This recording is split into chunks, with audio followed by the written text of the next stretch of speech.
Happy Tuesday. Welcome back to Post Sports Live. I am your host, Jonathan Forsythe, and joining me in the Post TV studios, Mike Wise, Brandon Parker, and Neil Greenberg from Fancy Stats, joining us for the first time on the live edition of Post Sports Live. First time on the studio live. Yeah, the studio live. That's right. We've had you on doing some Caps schedule breakdown and whatnot. Right. Welcome to the What do you think of the studio setup? Are you happy? It's nice. I don't know if it's nice. I don't know if the food's going to be as good, but right, that's right. That's right. The fringe benefits are nice. There's always a buffet afterwards. That's what you command, right, Mike? Well, I laugh. I'm old. I'm bald. The cast keeps getting younger. It's basically like, and none of you will understand this because you're all children. I'm like, it's Fred McMurray. I'm in My Three Sons right now. Okay, this is really. No idea. All right, pipe down. Exactly. Pops. You didn't have an allowance. Lots to get into today. We're going to lead off with the Redskins, obviously, and takeaways from the win last night over Cleveland. Lots to talk about there. We've got an interesting tiebreaker question later in the show that's sort of comparing Johnny Football and Bryce Harper after the antics from Johnny Football last night at FedEx Field and his one-finger salute to the bench of the Redskins. We're going to talk about the Nationals. 7 in a row, 3 straight walk-offs. The team is hot as can be, 6-game lead on the Braves, but there is a chink in the armor potentially, and that would be the closer, Rafael Soriano. I'll talk about that. And get your guys' take on how big a concern that is going down the stretch for the Nationals. We're going to look at some bold predictions for the college football playoff system. Finally have a 4-team playoff this year. Get your guys' thoughts on what teams will be there at the end of the year and also what teams sort of outside the top 10 could potentially break through there. And finally, we'll wrap up with a fantasy football segment on quarterbacks. And outside the top 3, who has the potential to be a top 5er this year. Neil, I want to start with you on the Redskins' 24-23 victory over Cleveland last night in a game that admittedly doesn't mean much. But what was the one thing that stood out most for you following that game? Robert Griffin III has to protect himself. I mean, this is something that we've seen time and time again, and he's going to get hurt. I mean, last night, he couldn't slide to save his life. And when he did slide, he actually put himself in some awkward positions where he was getting some bad hits that could easily turn into concussions down in the regular season. And he's running down the sideline, getting hit by Joe Hayden. I mean, it just doesn't seem to protect his body at all. His just mind is not wired that way. And at this point, you have to wonder, will he ever learn how to slide? I mean, I just don't know if he will. So that for me was a big takeaway. And his footwork still doesn't seem to be where it needs to be. And that goes for sliding and also in passing. I mean, there's still a lot of work in progress with RG3. As Jason Reed wrote in his column today, guys, 6 for 8, 112 yards. The stats don't tell everything. 24 yards rushing. Obviously, he didn't get down. He had that terrible interception. Brandon, does he have an excuse for not knowing how to slide at this point? What is it? Is it just he's just not wired that way? I think he's still got in his mind that he's trying to prove I'm 100% back. So watch me take this hit and then bounce back up. So he should know how to slide at this point. Took 3 hits on that shot on the sideline. Right. Yeah. But I think, it goes again back to the all-in last year where he wanted to show people, okay, I still have the speed, I still have the durability. And even though you could say last year was a lost year, I think it goes back again to this year where I have to show these people that I'm ready, that I'm built for this. So does it excuse him not sliding? No, but he's not going to do it anyway if he knew how to, I don't think, because he has to prove something there. Over there on the sideline, he could have just stepped out of bounds. It could have been another way. Didn't have to slide. Mike, what do you think? Painful. It was painful to watch. It was, and I still think this goes back to almost growing up in a military household. You soldier on. You never give any quarter. Your whole DNA is telling you, I don't run out of bounds. That's not what Griffins do. And I think that he really does have to cleanse himself of those thoughts. He really has to believe that if he's going to play 10, 15 years in this league, he's going to have to learn how to slide. Frankly, I think the best defense for this guy right now, or the best prescription, people forget 2 years ago, he bailed out the offense. He bailed out the offense, and he also bailed out the defense because he was so spectacular. They could win games 35-30. Jim Haslett's defense looked pretty good last night. If that defense can not give up 30 points a game like they did a year ago, if they can give up 18 or 20 and they can win some games 23-20, and Robert Griffin can get himself acclimated to Jay Gruden's offense a little better, I'm not as worried as some people are in this town. The one thing I am worried about, same thing Neil, Brandon are, RG3's health. It's got to be the primary concern if anybody saw that game. positives from RG3's performance, Neil. He had the deep throw to Roberts, which was a little bit underthrown, but it was still showed that he had the accuracy good enough to complete the deep ball. And his physicality, his health looks like he's healthy enough to run around people still. Yeah, I mean, he looked good connecting with the wide receivers, which is something that I was looking forward to in this game. I mean, he shows that he shows that he can move the offense down the field, right? I mean, he's connecting on long balls. He had some short passes that he was connecting with. So all that stuff is good. But it really does come undone when he takes off. And it like, you know, Mike was saying, he could very well be the difference maker for this team. But if he gets a bad hit and he's out for a game, 2 games, 6 games, he's not going to be able to do anything, and they're going to have a big problem. You know who was smiling last night? Kyle Shanahan. Because deep down, he was thinking, oh, you all thought it was me and my offense that was getting him in trouble. No, it was him and his instincts and the things that he just naturally does that he's got to stop doing. That's got to be Jay Gruden's biggest challenge after game 2 is sort of hammering it home. Whether or not he can is another question, but getting him to step out of bounds, to sacrifice the 3 or 4 extra yards to stay healthy. We'll see how that goes. All right, let's move to game number 3. Let's look ahead to the Ravens game Saturday night, the pivotal 3rd game of the preseason. Starters get the most reps. What are you looking for there, Mike? I think you play your offense a full half, unless somebody's hurt or they're nursing a pull or a bruise, and I think you need to see a couple drives where, not that they have to go straight down the field on them, but a couple sustained drives where you start to get the sense that this offense is not going to be undone by a decent defense, and that they in a score and score more NFL where officials are now essentially calling penalties that are going to, I think, increase scores the first few weeks until people get used to playing defense like this.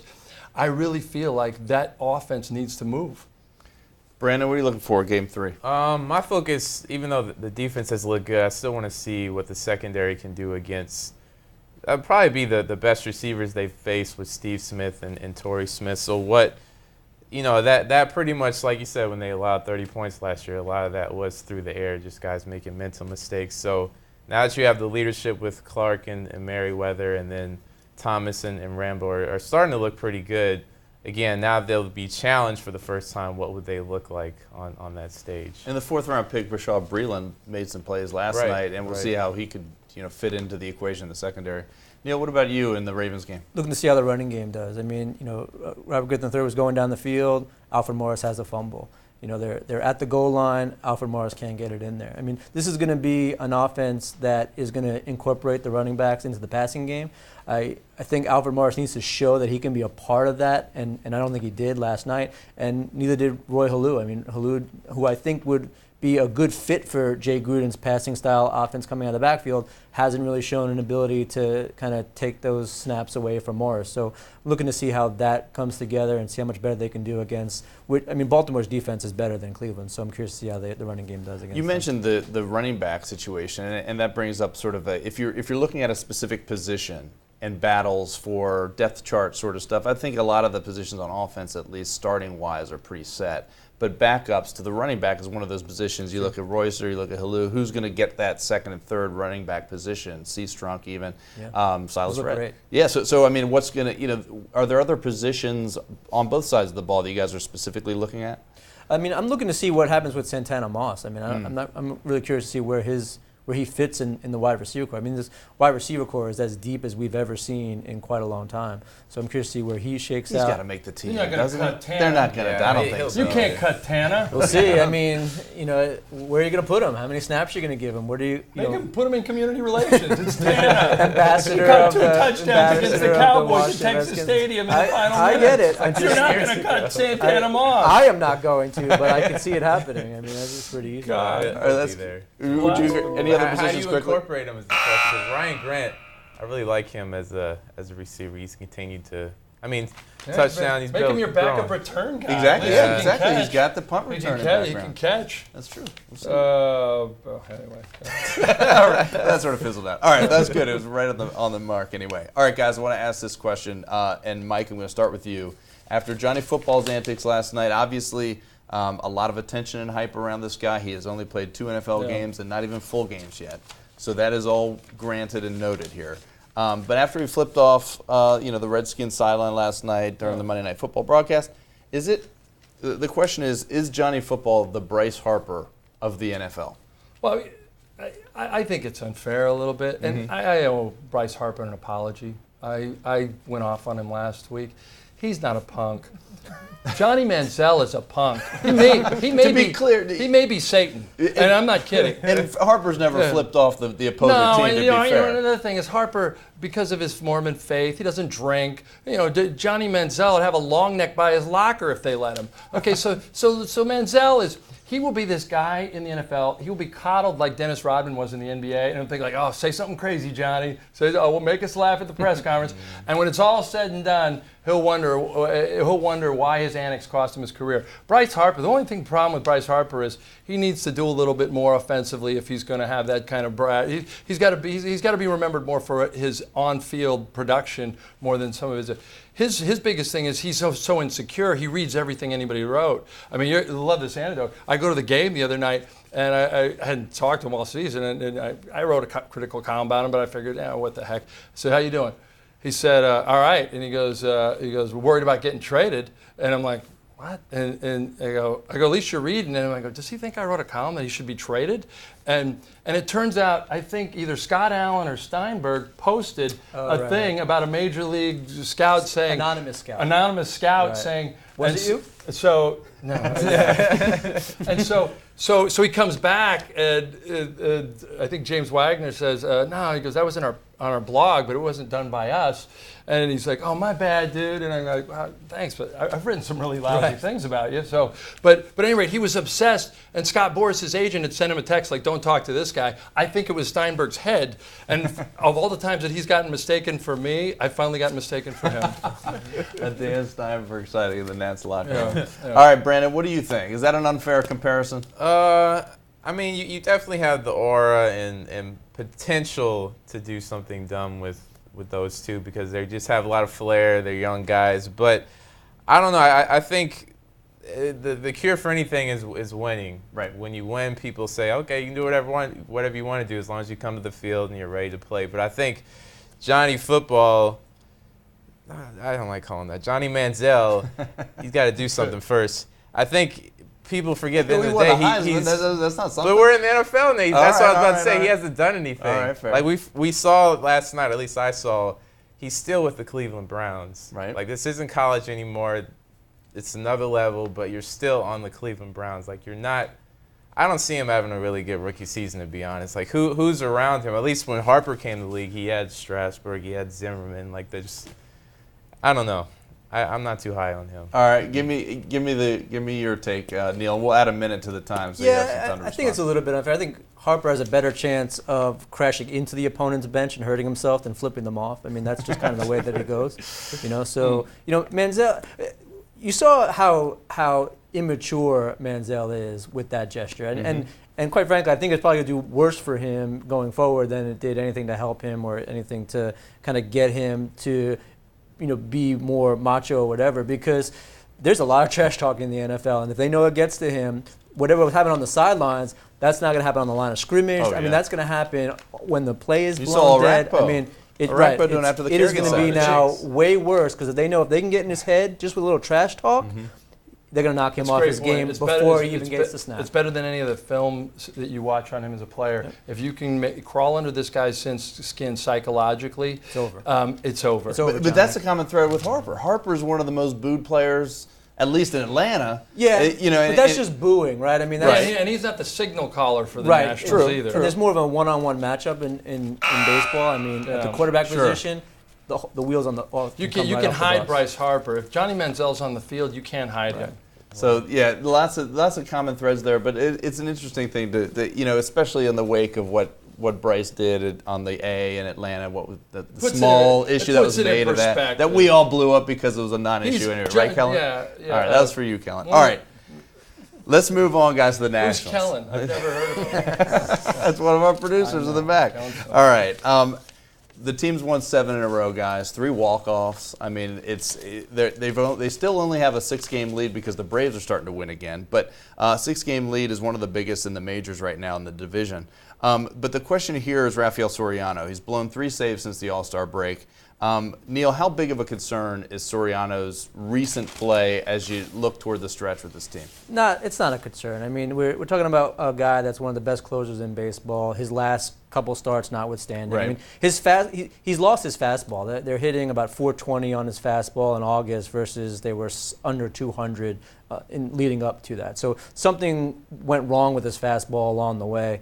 But when you're in the closer role, I mean, it becomes a much more kind of focused Spotlight, area. I mean, right. it's so much easier when you have just a couple pitches that the whole game turns on, as opposed to the 8 innings before, when there's just a lot more that can happen. You can come back. So I think it's I'm sure that the pitching staff is going to work with him, kind of find out what went wrong with the fastball. I don't think it's a velocity issue. I think it's a placement issue.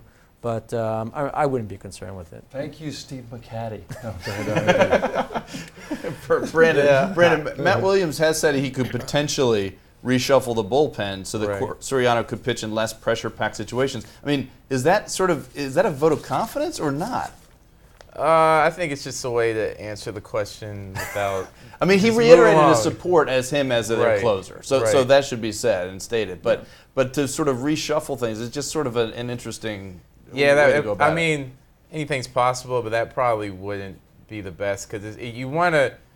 This is the time that you want to put confidence around him, where there's not going to be huge consequences if he, continues to mess up. Or I mean, they went on walk-offs all the time, so why not use that time to say, okay, we can make up for your mistakes. But yeah, I don't see him making a drastic change like that because it happens, and I think it's magnifying with closers because you have such a small sample size of stats or pitches to go off of. So if he has one blown save, it's like, whoa, what's wrong? As opposed to if a batter's going through a slump, it might not be till 7-10 games where you actually notice that they're struggling. So I think last year around this time he struggled too. And August has been right. August, right. Traditionally, his worst month. So September, he's just going to turn it on? I mean, I don't know. I don't know why. Maybe it's the heat. I mean, it could be.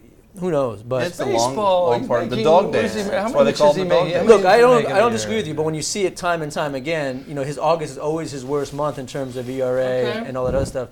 There has to be something there. More calls for concern on your side, Mike? Yes, definitely. I don't know why. I was at the game the other night. He almost threw away a really gutty performance from Tanner Roark. And he got them in trouble against the Pirates late. Had no business throwing some of the pitches he did. And Like everybody in this town, and I think Soriano's done a great job, and he's been one of the best closers in baseball this year. Everybody in town has sort of celebrated the untuck, and it's sort of this nice, and it's also, in other towns, it's called showing up the guy. And if you're watching that every time on SportsCenter, and you're the guy up in the ninth, I don't want to see this. Oh, I don't want to see that either. None of us want to see that. You're probably right. That's a first. But I guess what I'm getting at is I really do think that it serves as motivation for a guy at the plate in the last inning. Like I do not want to be the guy that he untucks to, and that's his signature. He's going to keep doing it. I'm just saying, if we really want to look at this objectively, other people in other towns, if someone else did that to Jason Worth as he struck him out, we go, what a jerk. Well, that's the same thing with the flip-off, right? I mean, if you're playing well or you're playing at the high level that Soriano had been. Dropping the middle finger is a fine. Untuck is a sign of. But Soriano's been doing the untuck even back in his days in New York. I'm just saying, not anything new. And there's a reason why he's still not with them. Eventually, he ended up on another team. True. He's not the top closer in baseball. No, he's not. I don't even know if he's one of the top in the National League, to be honest. I mean, he's in the top 5 in blown saves this year. I don't know what. It's certainly something worth watching. The rest of the team is hitting on all cylinders for sure. Should I tuck myself back? 6-game lead is comfortable. No need to panic, but. Yeah. We'll watch that closely as we go on. All right, let's move on to college football, guys. This is the first year of the college football playoff. Hallelujah, thank goodness. We actually finally have them settle, at least for the teams. There will still be controversy, but they'll settle it on the field. Give me your bold predictions. Neil, we'll start with you. On the 4 teams that you expect to be there at the end in this college football playoff system, and give me one team outside the top 10 that people might not be thinking about that you wouldn't be surprised to see there. I would have to go with chalk. I mean, I think Florida State and Alabama, Ohio, and Oklahoma are going to be the ones, the last four standing. I mean, I know Ohio State is having a little bit of concern with their quarterback with the shoulder issue. You still think Ohio State? I mean, we don't know what the results of the shoulder issue is going to be. I mean, it's probably bad, but that's probably who I would go with. But a dark horse team I think could be LSU. Right now they were, what were they, 13th in the most recent poll. They got L. Collins on the offensive line. They got that big game against Auburn. They beat Auburn 6 out of the last 7 times. I mean, that could be the pivotal game to their season. So if I had to pick a dark horse, they'd probably be it. Brandon, give me your top 4 and then give me a dark horse out of the top 10.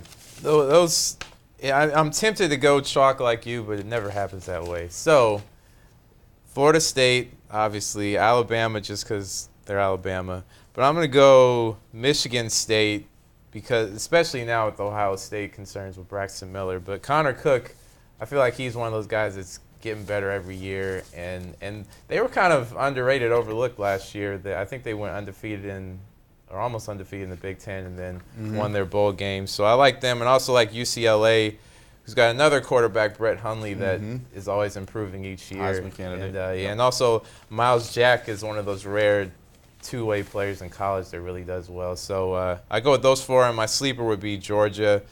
I know they always choke at the end, but I like those running backs, Todd Gurley and Keith Marshall. They're due at some point, you right? The word choke for college kids. You are such a harsh, mean person. I would never do something like Mike, give me your 4 at the end when the dust settles in college football this year. I appreciate the research you guys did. I don't know. I mean, let's be honest. That's the most honest thing you've ever said on this show. You know, like I'm, what's the guy?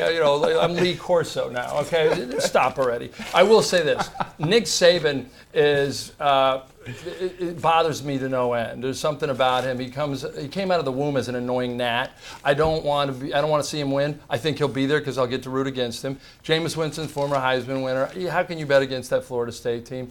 And I also let's be honest. Let's be honest. Some of these teams in here, Oregon, Marcus Mariota. That guy's from Hawaii. How can you root against the guy from Hawaii, right? So I'll say Oregon, and then I'm going to go with Oklahoma, and then I'm going to go with Oklahoma just for geographical. It evens things out geographically. My sleeper would be Notre Dame because now that they're academically dishonest, they could actually win some big games. But if you're academically dishonest in America, and your coach and your program is concealing it, which I'm not saying, I'm just throwing out the possibility, you may have a national champion. Well played. All right, guys, let's move to fantasy football now. And I wanted to focus on the quarterback position specifically. Neil, you've done a lot of writing on the fantasy situation and fancy stats. And there's the top 3 quarterbacks who, any number, any different analyst will tell you Manning's 1 or Breeze is 1 or Rodgers, and any of those top 3. But after that, there's sort of this middle area where there's a lot of debate on who the top quarterbacks are. After those top 3, who has the potential, do you think, Neil, that could be a top 5 fantasy quarterback this year, maybe even 1, 2, or 3? I like Phillip Rivers a lot. I mean, he showed last season that he can be in the top 10. He's got a great target in Keenan Allen. They had 7 touchdowns in the last 7 games, and right now Phillip Rivers is being drafted at somewhere between the 9th and 10th round. So I'm going into my fantasy drafts with him as my guy. And I figure if I can get him in the 10th round, it leaves me a lot of room to get other skilled players way before then. So if one of those top 3 quarterbacks are gone, you're waiting until Rivers, maybe. I wouldn't even draft one of the top 3. I think that Phillip Rivers can give you enough production that it's comparable through the course of the season. Maybe Phillip Rivers is between 5 and 10. So I'd much rather get that in the 9th or 10th round than waste a pick early on a guy like Manning, Breeze, or Rodgers. The one thing about Rivers, though, he could never beat the Terps. 0-4 in college against Maryland. Right. So I just had to throw that out there. All right, Brandon, what do you got for your sleeper quarterback? I was tempted to go with Cam Newton because I feel like with no receivers, he's going to try to do 10 times more. But I say Andy Dalton. I know everybody hates on the redheaded guy. But 33 touchdowns last year. Yeah, that's what I'm saying. He did really well last year. I know the 20 interceptions magnified the bad, but again, he's another guy I keep saying quarterback's getting better each year. And I think I read somewhere, he was the 5th highest scoring quarterback last year. So you said top 5 guy. I feel like he's going to sneak in there. And A.J. Green, I love him as a target. And then Gio, shout out to the Tar Heels. he's going to get better and better each year. So I say Andy Dalton.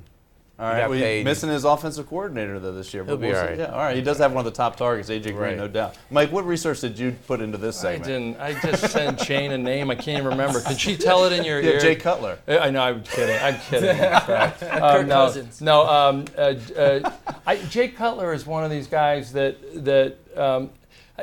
What kind of interceptions don't count. He's got the best wide receiving tandem exactly. in the league. You've got the best wide receiver tandem in the league. Interceptions are negative. You have. I know that, but I'm saying this is a guy who's sort of like a lot of Chicagoans can't stand him as their quarterback. And one thing Jay Cutler is, he's a great back to the wall guy. And so I think I would be surprised if Jay Cutler put up some numbers this season. That's one of the best offenses in the league for sure. Yeah, and they got Martellus Bennett. So I'm gonna pick Cutler. And by the way, if any of you guys, as reality sports writers, are making less than fantasy sports writers, you need to talk to your boss. You really do. Reality sports writers. Is that your title, reality sports writer? I'm a reality sports writer. I'm not a fantasy. I don't know if everybody would agree with that. I'm a fantasy sports writer. I've embellished. I've embellished. All right, well, that's good. Well, look at this. We're coming in right early on that segment. I want to thank Neil Greenberg, Brandon Parker, Mike Wise, as always, for joining us on Post Sports Live. This was the first DC Sports Ball-less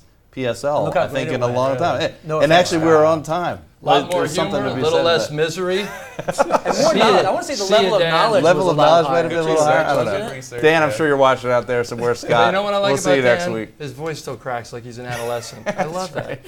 For everybody here at Post Sports Live, we'll see you next Tuesday, same place, same time. Thanks for joining us.